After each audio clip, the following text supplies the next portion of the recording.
আমার বয়ানে আপনার অন্তত হেদায়েতের দরজা খুলবে না।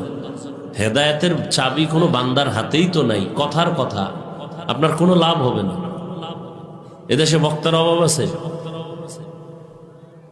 ভালো ভালো আলেম কণ্ঠওয়ালার অভাব নেই। কেন আমাকে এত খরচ দিয়ে আনতে হবে? পাগল বানায় ফেলায় একবার আর দুইবার, ঘন্টাকে ঘন্টা মাদ্রাসায় বসে দেয়। ওই একদল বসে রয়েছে এখনো মাদ্রাসায়,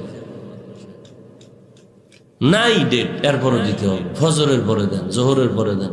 একজনকে আইয়ে শুধু দোয়া করে যাই। আমি কি এই সমস্ত ফাইজলামি কই পেয়েছে? আমি যাব, দোয়া করে চলে আসবো, আর মানুষ আমারে খুব সালাম দিবে। চালাকি যত।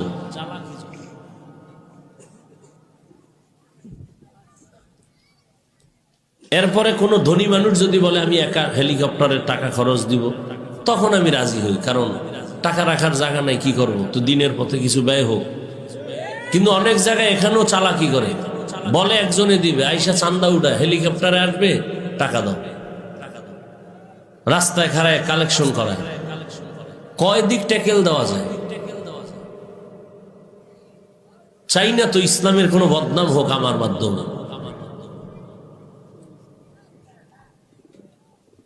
আমি তো কোথাও বলি না আমাকে এত টাকা না দিলে যাব না, তকদিরে যা আছে তাই হবে।